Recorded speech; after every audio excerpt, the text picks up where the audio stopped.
Yauwa, kamar yadda na yi muku alƙawari a bidiyon da ya gabata cewa Allah ya yarda zan nuna muku yadda za ku yi amfani da ainihin wannan haɗin da muka haɗa na kurkur a wancan bidiyon na baya. So gashi nan za mu ci gaba da ɗora haɗin yadda ake yi, amma kafin mu ainihin haɗa zan gaya muku ainihin menene amfanin wannan sirrin da za mu haɗa na yau. Bidiyon da muka yi na baya iyakacin wannan da suka kalla sun san da me na haɗa muka fidda wannan yanzu sinadarin. Ga wa'anda ba su san da me aka haɗa aka yi wannan ba, to yana da kyau su duba bidiyo na baya domin ganin da me na amfani da muka samu wannan sinadarin. To bayan mun samu wannan sinadarin sai na ce za mu ɗora wasu abubuwa a kai domin mu ci gaba da ainihin haɗa wani sinadari na musamman da ake yi wa amare amfani da shi yayin gyaran jiki.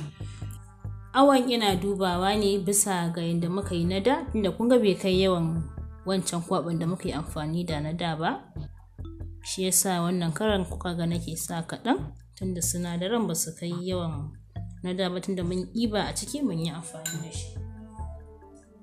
Da bayan an sa zuma sai a juya.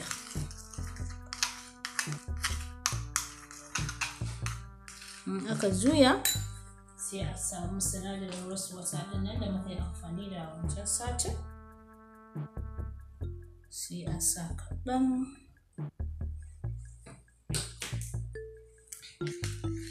sannan sai a juya.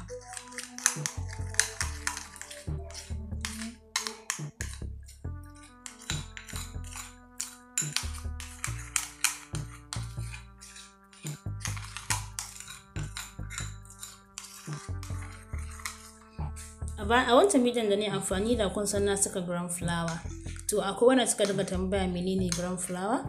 To shi gram flour kun san yana da bambanci da ainihin flour wanda muke amfani da na yin cincin da su biredi a gida. Shi normal flour da muke amfani da kun san ana yi ne da wheat, shi kuma gram flour ana yi ne da chickpeas, so yana da bambanci.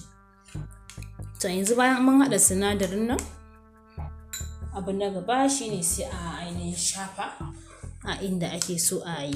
Shi wannan bayan kun san na ce mai zai yi muku kamar halawa ko kuma kowa ya san abin da halawa yake. Ga wanda ba su sani ba, shi halawa yana cire gashi ne da yake jiki, gashin jiki yake cirewa. Misali idan kina da irin gashi a fuska din nan, to za a yi miki halawa saboda a ciccire wannan gashin. Idan kuma kina da gashi a jiki, don akwai wanda za ku ga suna da gashi a jiki sosai, to idan suna da wannan gashin za su yi amfani da wannan haɗin da muka yi yanzu domin cire wannan gashin. To ga yadda ake yi. Bayan an gama haɗawa, wannan sinadarin ana yin sa ne a madadin halawa, domin wasu idan suka yi halawa za ku ga bayan sun gama ƙuraje ya fito musu a jiki, ko kuma ya ƙona su, ko kuma fata su ta irin bushe wannan, ko wasu ma kaga sun fara ƙyazbi. Saboda haka karɓa ne halawa, kuma ya danganta, yana da hatsari gaskiya. To idan ana so maimakon a yi halawa sosai a yi wannan. Yanzu abubuwan da za mu haɗa akan wannan shine za mu ainihin zuba garin madara,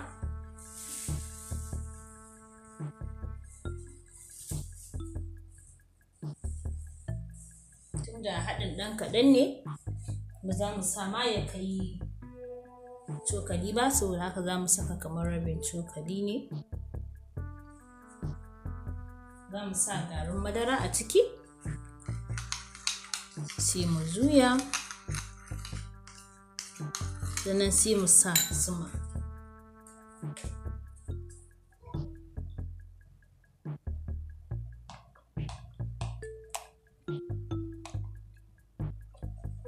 Za mu sa brush ɗinmu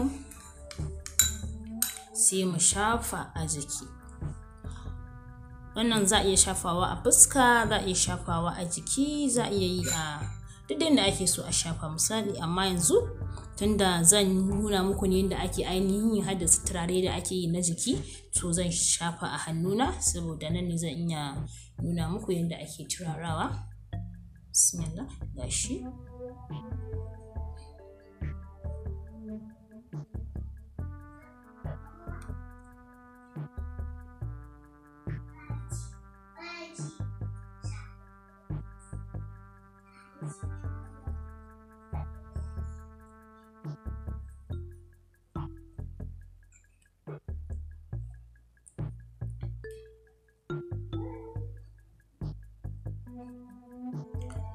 Kar ku manta wannan bidiyon yana zuwa muku daga tashar Rahhaj D.I.Y ne da yake kan YouTube.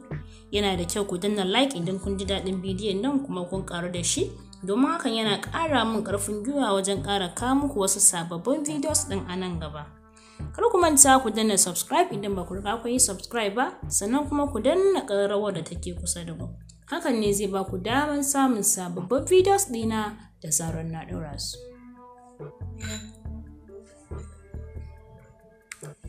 Gashi yanzu na gama shafawa. To yanzu abu na gaba shine za a turara wannan guri da aka ainihin da na nuna muku yadda ake yin steaming a wancan baya da ruwan ɗumi lokacin da na gyara jikin amare. Saboda haka a wannan karan ba da ruwan ɗumi za mu turara ba, da turare za mu turara. Saboda haka sai ku ci gaba da zama domin ganin yadda za mu yi wannan.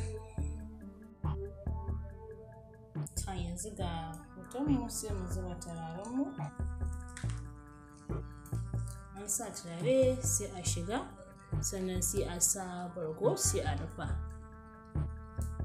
Wannan saboda a hannu nake yi, shi sa kai kuka ga bana ba rufe ba, amma idan dai an san duk jiki za a yi to za a shiga ciki ne a zauna, sannan sai a ainihin sa a rufe jiki sai a rufe jiki. Shi ma turaren wutan kun san kala-kala ne, akwai na jiki akwai kuma na ɗaki. To in an tashi sai a yi amfani da na jiki wanda ake gyaran jiki da shi.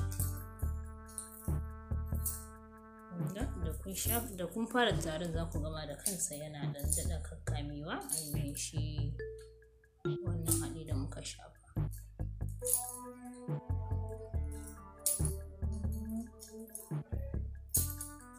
Shi wannan haɗin tari yana da kyau sosai a wajen gyaran jiki, domin bayan yana gyara jiki kuma zai bar miki jikinki yana ƙanshi. Za ki gama gyaran jiki ki ji jikinki baya ƙanshi ba, ko yana ƙarnin wannan ƙwai da muka saka a jiki ba zai yi ba, sai da ki ji yana ƙanshi. Abu na gaba sai a ainihin wanke hannu. Idan ana yin sharan za a bari ne jiki ya bushe. Kun san tunda wannan kun kula za ku ga kaurin shi bai kai wanda muka yi na baya ba, to ana yin haka ne saboda wannan kun ga da turare ake so a busar da shi. Shi kuma wancan ba da turare ake busar da shi ba, shi yasa ba za a yi shi da kauri ba. Daga ya ɗan sha wuta za ku ga ya bushe. To da ya bushe sai a samu abu sai a kankare, sannan sai a wanke.